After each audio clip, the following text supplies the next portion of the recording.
E aí, pessoal, tudo bem?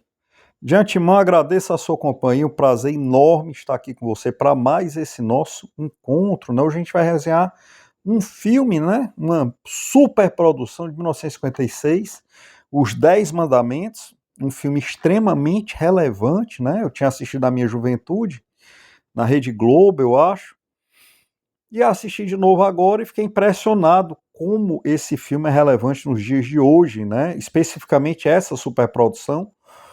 E a gente vai bater um papo aqui e vai explicar o porquê, né?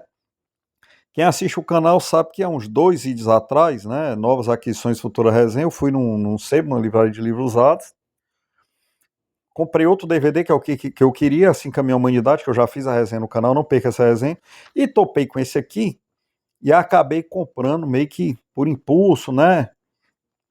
E foi a melhor coisa que eu fiz, porque depois que eu assisti, eu disse, cara, eu não posso deixar de resenhar esse filme, né? Tem muitos elementos novos que a gente quer trazer aqui, quer conversar a respeito. Em primeiro lugar, vamos olhar esse DVD, um DVD fantástico, edição especial para colecionadores, um DVD duplo. Eu adoro DVD duplo, né? E, e o filme é fantástico, estupidamente relevante. Em primeiro lugar, ele é relevante pela história em si. A história de Moisés, ela é relevante para a grande maioria. Talvez seja a história sagrada mais universal da história humana, né, de nós, seres humanos. Porque, para quem não sabe, ela não se refere só ao cristianismo em todas as suas manifestações. O Moisés é um profeta do islamismo e é também um profeta do judaísmo, né? Então, é a história sagrada para a grande, esmagadora maioria da humanidade. Então, só por isso já é uma história extremamente relevante. Mas essa produção aqui de 1956, ela também é extremamente relevante. Ainda hoje eu vou explicar o porquê. Além de ser um filme muito legal, de assistir, atemporal, muito bacana, né? Ela carrega aqui algumas conotações da sua época, né, dos anos 50, né? A gente vai conversar sobre isso. O diretor Cecil DeMille foi um grande diretor de Hollywood, vencedor do Oscar no começo dos anos 50. Já tinha feito uma versão dos Dez Mandamentos nos anos 20, né? Com muito menos recurso do que essa versão aqui dos anos 50.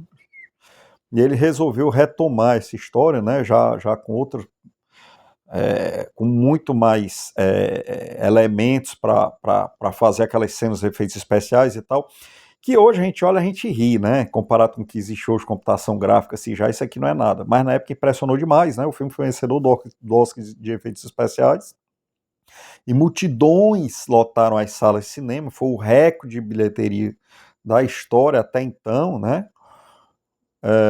E as pessoas ficaram assim maravilhadas quando via aquela cena do Mar Vermelho e tal, né? Agora, antes de falar da superprodução em si, o que me chamou muita atenção foi o contexto histórico desse filme aqui, dos anos 50, que eu não lembrava, né? Em primeiro lugar, esse é o único filme que eu assisti na minha vida que antes de começar o filme, o diretor se apresenta num palco para conversar com você sobre o filme, né? Quando eu vi isso, pô, que é isso? Eu não lembrava disso. Faz muitos anos que eu tinha assistido. E quando eu vi, eu achei que ele ia falar sobre o filme, né? Apresentar o filme e tal, uma superprodução e tal, mas não. Ele foi falar de política, ele foi contextualizar politicamente aquela história no que estava acontecendo naquela época, né? Já saindo, a Guerra Fria já caminhando. Então, o que ele fala é basicamente o seguinte: isso aqui é uma história de liberdade, né? Isso aqui não é só uma história de milagres, não é só uma história de Deus, é uma história de liberdade. E ele coloca a coisa em outro patamar, diz que liberdade é uma coisa sagrada. E por que ele foi fazer esse esclarecimento antes do filme? Era 1956, aí vem a nossa parte de contextualização histórica, né? Análise também política do filme. O ano era 1956, a essa altura, o Ocidente já tinha percebido que a Segunda Guerra não terminou lá muito bem para eles, né?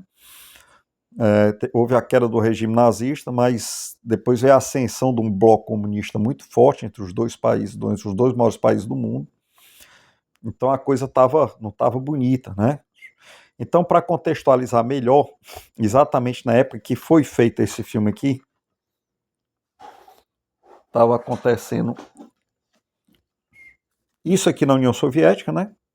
O que está descrito no livro do Alexander Solzhenitsyn, que tem resenha no canal, Arquipélago Gulag, né? O povo soviético estava sendo escravizado e exterminado em campos de trabalho. Exatamente naquela época também do filme estava acontecendo isso aqui na China, a grande fome de Mao, né?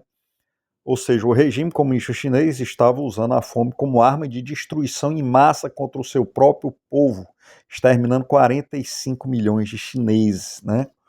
Então, exatamente por isso, o diretor veio ao palco dizer: isso aqui é uma história de liberdade, e essas coisas que vocês estão vendo no filme estão acontecendo hoje. E ele não exagerou, né? Ele não exagerou, né?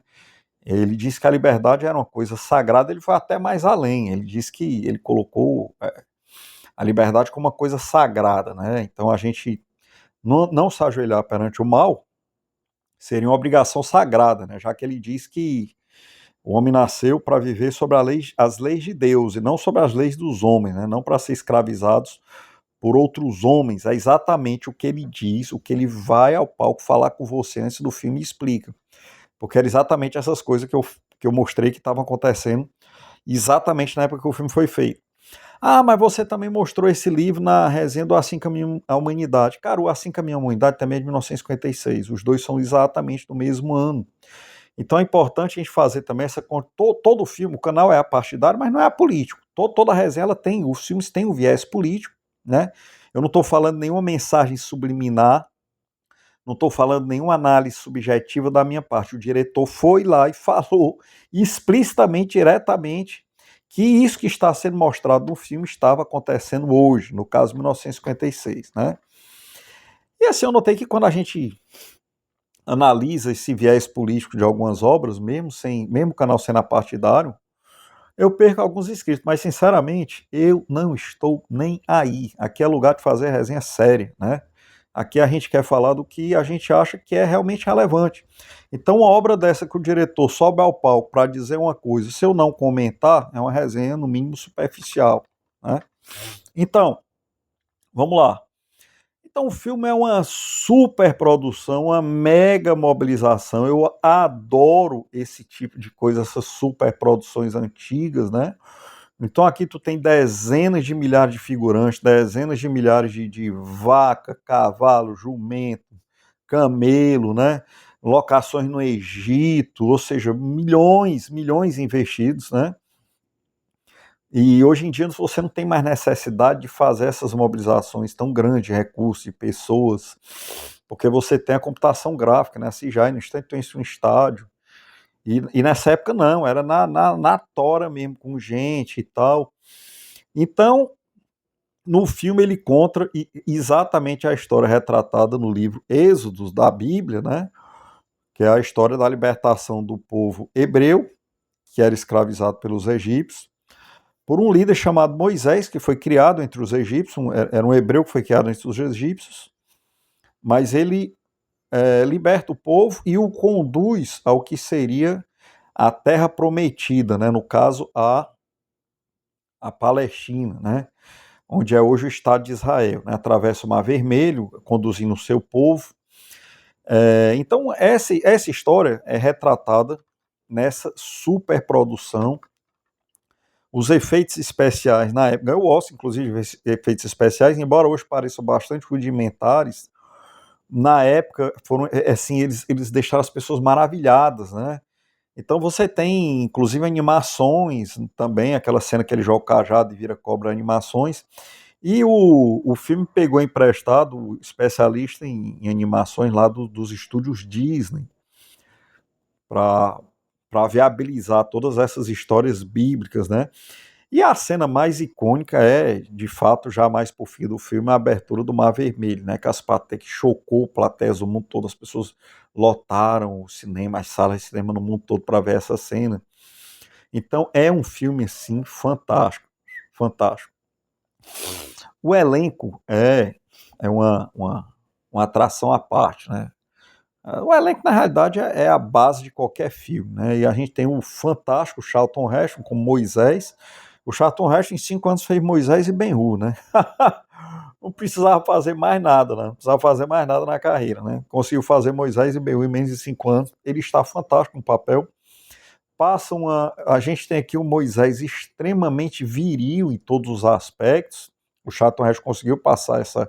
Foi muito importante a escolha dele para o papel, por conta disso. Ele está muito bem fisicamente, representando Moisés. A gente não pode esquecer que Moisés foi um grande líder, né? Um líder que conduzia um povo. Então não podia ser um homem assim que não transmitisse assim, uma força, uma virilidade, né? Ia ficar meio estranho, né? A gente tem o espetacular e o Briner, né, fazendo o papel de Faraó Ramsés, né? A gente tem a Anne Baxter fazendo o papel da Rainha Nefertiti, e tem um destaque aí para as cenas de tensão sexual entre o Moisés e a Rainha Nefertiti, né? Isso é uma atração à parte do filme, porque na Bíblia, inclusive eles explicam isso no começo do filme, né, numa explicação lá, que a Bíblia não cobre 30 anos da história de Moisés, que são cobertos aqui nesse filme. Eles citam, inclusive, as fontes, né, uns historiadores muito antigos, né, que eles resgatam essas informações desses 30 anos da vida de Moisés que não aparecem na Bíblia. Então ele, com certa licença poética, com certeza, né, ele mostra a vida do Moisés entre os egípcios, né, foi criado como um príncipe egípcio, né, e tinha uma tensão sexual muito grande com a rainha Nefertiti, né, e eles levaram as telas muito bem, o Charlton Heston e a Anne Baxter. E o Brina é fantástico nesse filme. O Brina é um ator fantástico. Então, assim, nessa época, é importante dizer, o mundo lá de Hollywood era mais conservador, digamos assim, embora eu não goste desse termo, né? Porque não era essa realidade woke que existe hoje. Hollywood não era um meio woke como é hoje, era mais conservador. E você vai perguntar, mas por quê? Cara, porque tinha muitos, ele sabia exatamente o que estava acontecendo no mundo, porque lá Hollywood é formado por muitos imigrantes europeus. Você pega as grandes lendas de Hollywood, o Will Brynner, por exemplo, era russo, refugiado russo. Eles saíram fugindo dos problemas europeus. O Kirk Douglas, a gente pode citar vários atores, lendas de Hollywood que vieram lá o Charles Bronson, acho também, que vieram da Polônia, vieram do leste europeu, vieram da Rússia. Então eles sabiam tudo que estava acontecendo lá. Então era assim um meio conservador, né? O contrário do que é hoje, né? Hoje a indústria cinematográfica é majoritariamente mentalidade woke, né? Como a gente chama. Mas naquela época não. Então, assim, o elenco fantástico, o filme espetacular, os efeitos especiais para a época fantástico, mas não fazem feio hoje não. O filme é bom de se assistir hoje? Cara, é sim, muito bom de se assistir, né? É um excelente entretenimento. Eu adorei assistir esse filme em todos os aspectos. Eu nem passar pela minha cabeça resenhar esse filme no canal, mas eu resolvi resenhar por causa da relevância política, porque o filme é espetacular. E por outra coisa que eu preciso lhe dizer. Sabe quanto é que tá para assistir esse filme no YouTube? R$ 6, cara. 6,90, né? Então, assim, eu não consigo imaginar. Às vezes as pessoas gastam grana com entretenimento, não sei o que, tu paga uma fortuna para assistir um filme pior que esse aqui. Tem 20 streams dentro de casa, pagando a mensalidade dos 20 streams, e às vezes basta tu ir na seção de filme do YouTube, que tu tem vários clássicos. Os clássicos são assim uma excelente pedida para tu comprar e assistir, porque estão tudo na faixa de 6, R$ 7. É um programa espetacular, né? Se tu é jovem, tá começando a vida, tá com pouca grana, meu irmão, foca nos clássicos, vai assistindo os clássicos, R$ 6 aqui, 7 ali. Programaço. Tu mata dois coelhos com a cajadada só. Tu já vai construindo a tua erudição sem gastar grana, e ao mesmo tempo vai tendo entretenimento, porque esses filmes são muito bons mesmo. Essas atuações, essas coisas, não se compara, né? Todo domingo eu gosto de assistir um clássico, né? O domingo que eu não assisto um clássico, eu assisto um filme contemporâneo. É impressionante como eu sinto a diferença, com raríssimas exceções, né? Eu não sei explicar o que é. Você se sente mais satisfeito com as atuações, né? É uma coisa. Esse filme, no caso, por ser uma superprodução, você sente o peso da mobilização, né? É de fato uma mobilização muito grande, aquelas porras, dezenas de milhares de pessoas mobilizadas ali, de animais, parece que dá-se uma sensação de realidade, cara, impressionante. Então, não deixe assistir esse filme, né? É, R$ 6 no YouTube, R$ 6, 3 horas e 40 de duração. Dá para dar um intervalo, né? Comer uma pipoca com calma, comer uma pizza, voltar a assistir o resto. Eu assisti num domingo, adorei, foi um programaço de domingo, né? No meu caso, eu comprei o DVD. Você não precisa ir atrás se você não quiser ou não gostar, mas graças a Deus que eu decidi comprar esse DVD, não me arrependo nem 10 segundos, né? E é isso, pessoal. Muito obrigado pela companhia e fique ligado no canal que tem muita resenha legal para sair aí. Tem muita coisa já quentinha saindo do forno, viu? Obrigado.